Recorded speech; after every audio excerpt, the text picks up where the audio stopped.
Thank you. आभार माननीय यशोदा जी। अब मैं माननीय मुख्यमंत्री महोदय जी से निवेदन करूंगा कि वो अपनी बात रखेंगे।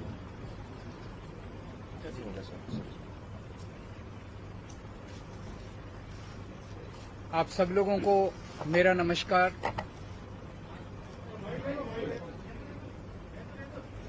आप सब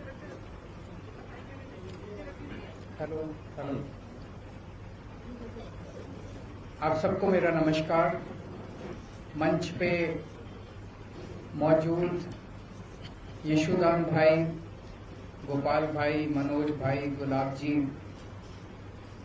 और मीडिया के सभी साथीगण,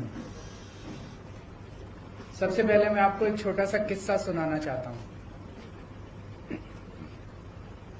आज सुबह सुबह मैं दिल्ली से अहमदाबाद आया। अहमदाबाद एयरपोर्ट से जब बाहर निकल रहा था तो एक कर्मचारी ने मुझे रोका। कहता है सर सेल्फी खिंचवानी है आपके साथ। तो उन्होंने सेल्फी खिंचवाई। फिर मुझसे पूछा कैसे आना हुआ। मैंने कहा यशोदान जी आम आदमी पार्टी ज्वाइन कर रहे हैं। कहता है अच्छा। वो कहता है यशोदान तो गुजरात का केजरीवाल है। तो यशोदान जी, गुजरात की जनता आपको बहुत प्यार करती है, आपको हीरो के रूप में देखती है। गुजरात के लोगों ने आजादी के लड़ाई में बहुत अहम भूमिका निभाई। देश के सबसे बड़े नेता गुजरात की धरती ने दिए, और केवल नेता नहीं दिए, आम लोगों ने भी आजादी की लड़ाई में बड़ी बड़ी शहादतें और कुर्बानियां दी। देश आजाद हुआ, पूरा देश रियासतों में बटा हुआ था। फिर सरदार पटेल ने बीड़ा उठाया कि देश को एक करना है।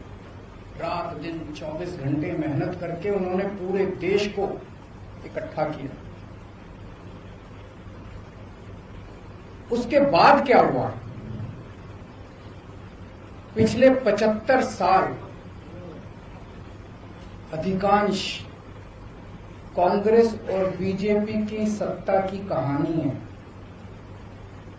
और आज गुजरात की जो हालत है वो बीजेपी और कांग्रेस की सरकारों की कारस्तानी है।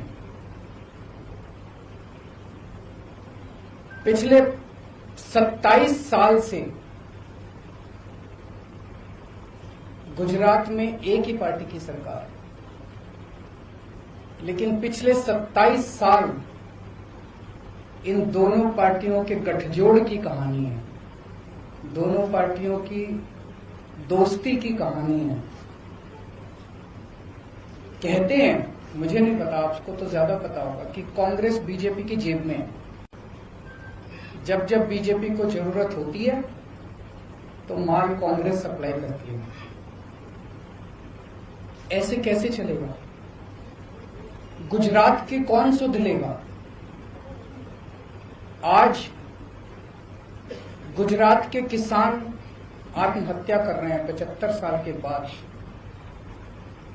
गुजरात के सरकारी स्कूलों की बुरी हालत है, गुजरात के सरकारी अस्पतालों की बुरी हालत है। गुजरात के व्यापारी डरे हुए हैं। डरने की क्या जरूरत है? अब तो देश आजाद हो गया, किसी की हिम्मत नहीं है। अभी कुछ साल पहले मेरा एक दौरा लगने वाला था। गुजरात का एक बहुत बड़ा चेंबर ऑफ कॉमर्स है, उन्होंने मुझे इनवाइट किया। ऐन वक्त पे गुजरात के अथॉरिटीज ने उन पे प्रेशर डाल के मेरा दौरा कैंसिल करा दिया। ये क्या बात हुई? गुजरात के व्यापारी डरे हुए, और पिछले 1 साल के अंदर कोरोना काल के दौरान जिस तरह से गुजरात को अनाथ छोड़ दिया गया, ऐसे लगा जैसे गुजरात के लोगों की सुध लेने वाला कोई नहीं है, गुजरात के लोगों का ख्याल रखने वाला कोई नहीं है। ऐसे हालात के अंदर यशोदान गढ़वी जी ने जो निर्णय लिया राजनीति में आने का, मैं यशोदान जी को तहे दिल से बहुत बहुत बधाई देता हूं। उनको क्या जरूरत पड़ी थी? जब किसी का कैरियर खत्म हो जाता है,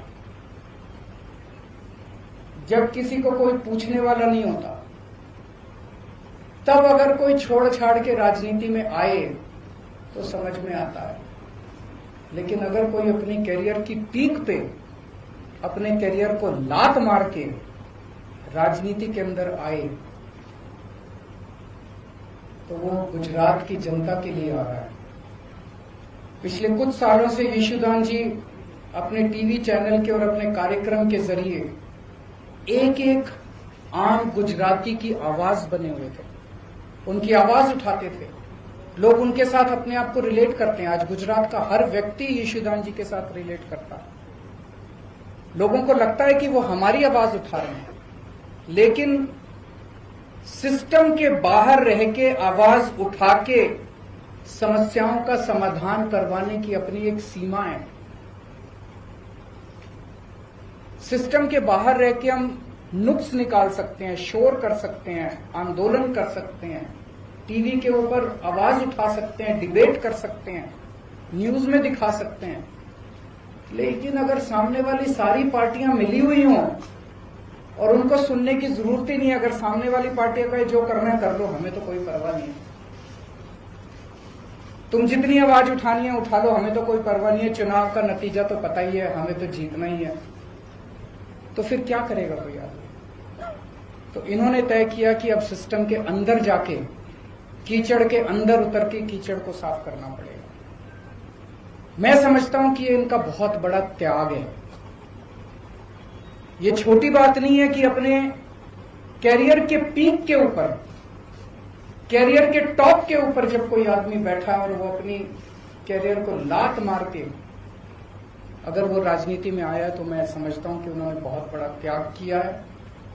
मैं इनको बहुत बहुत बधाई देना चाहता हूं, इनके त्याग को सलाम करता हूं। और मैं समझता हूं कि जो आम गुजराती आज विकल्पहीन हो गया था, उसे लगता था कि विकल्प ही नहीं बचा गुजरात की राजनीति के अंदर, ये दोनों तो एक ही हैं, इनको वोट देना है, इनको वोट देना है, कोई फर्क नहीं पड़ता है, एक ही हैं ये दोनों। आज उनको एक सार्थक विकल्प मिला है। गुजरात के अंदर बैठा हुआ भी हर आदमी देख रहा है कि अगर दिल्ली के अंदर बिजली मुफ्त हो सकती है, 24 घंटे बिजली हो सकती है, तो गुजरात के अंदर बिजली इतनी महंगी क्यों है? गुजरात के अंदर बैठा हुआ आदमी देख रहा है कि अगर दिल्ली के अस्पताल 5 साल के अंदर इतने अच्छे हो सकते हैं, दिल्ली के स्कूल 5 साल के अंदर इतने अच्छे हो सकते हैं, तो 70 साल के अंदर गुजरात के स्कूल और अस्पताल अच्छे क्यों नहीं हुए? अब होंगे, अब बदलेगा गुजरात।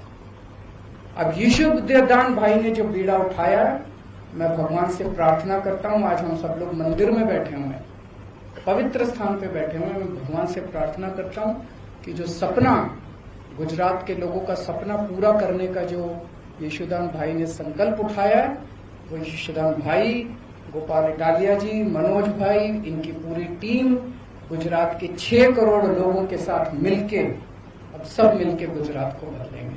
बहुत बहुत शुक्रिया।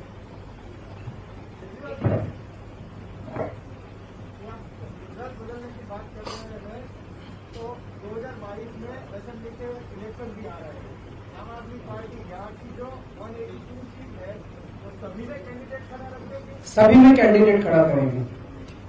क्या रणनीति क्या है बताएंगे, अभी तो शुरुआत है। रणनीति ना बताओ, मुद्दे तो बता सकते हो, कौन से मुद्दे को लेकर गुजरात में आज लोग मुद्दे जनता तय कर रही है। आज युवा बेरोजगार है, क्यों बेरोजगार है? आज गुजरात के युवाओं को रोजगार क्यों नहीं मिल रहा? रोजगार तो बात की बात है, युवाओं को कॉलेज में एडमिशन नहीं मिल रहा। कॉलेज तो बात की बात है, युवाओं को स्कूल के अंदर अच्छी शिक्षा नहीं मिल रही। आज किसान आत्महत्या 70 साल के बाद क्यों कर रहा है? आज आपने कोरोना काल के अंदर देखा कि सरकारी अस्पतालों का और डिस्पेंसरियों का क्या हाल था। आज गुजरात के स्कूल खराब क्यों हैं?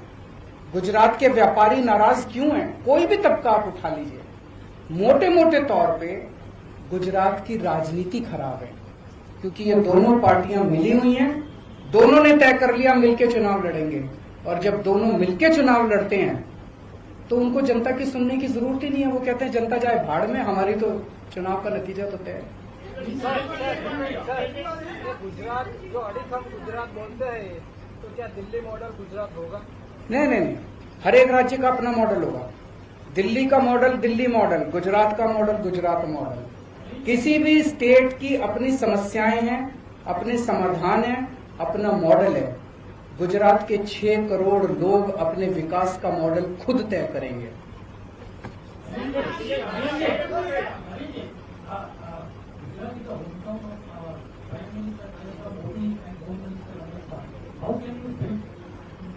How can you? देखिए, मैं किसी इस वक्त नेता या उसके किसी का खिलाफत करने के लिए यहां नहीं आया। मैंने जनता के मुद्दों की बात की है। उन जनता, क्या आप मानते हैं कि आज गुजरात के युवा बेरोजगार हैं? आप मानते हैं? क्या आप मानते हैं कि अस्पतालों को सुधारने की जरूरत है? आप मानते हैं? क्या आप मानते हैं कि किसान आत्महत्या कर रहे हैं? आप मानते हैं? हमारी राजनीति जनता के मुद्दों से जुड़ी हुई है। हम किसी नेता के खिलाफ नहीं है, हम किसी पार्टी के खिलाफ नहीं है। हम जनता के विकास के लिए काम कर रहे हैं, हम भ्रष्टाचार के खिलाफ हैं। अभी गुजरात में जो आपकी पार्टी के साथ 2 मुद्दे थे, बाकी और वो पत्रकार ऐसे 2022 का इलेक्शन आप किसके चेहरे पर लड़ेंगे? जनता के चेहरे पर लड़ेंगे। जनता तय करेगी, जनता हमारा चेहरा है। दिल्ली के 2 करोड़ लोगों ने मिलकर राजनीति बदली है। केजरीवाल ने राजनीति नहीं बदली। केजरीवाल तो छोटा सा आदमी है, मेरी कोई औकात नहीं है। 6-7 साल पहले तक केजरीवाल को कोई नहीं जानता था। दिल्ली के 2 करोड़ लोगों ने मिलकर तय किया कि अब इन दोनों पार्टियों को हराना और इस छोटी सी आम आदमी पार्टी को वोट देना। जनता ने आम आदमी पार्टी को वोट दिया और जनता ने राजनीति बदली। गुजरात के 6 करोड़ लोग अभी तक मजबूर थे, उनके पास विकल्प नहीं था। गुजरात के लोगों को तय करना है अब कि हमें राजनीति बदलनी है कि नहीं बदलनी। Thank you. एक सवाल।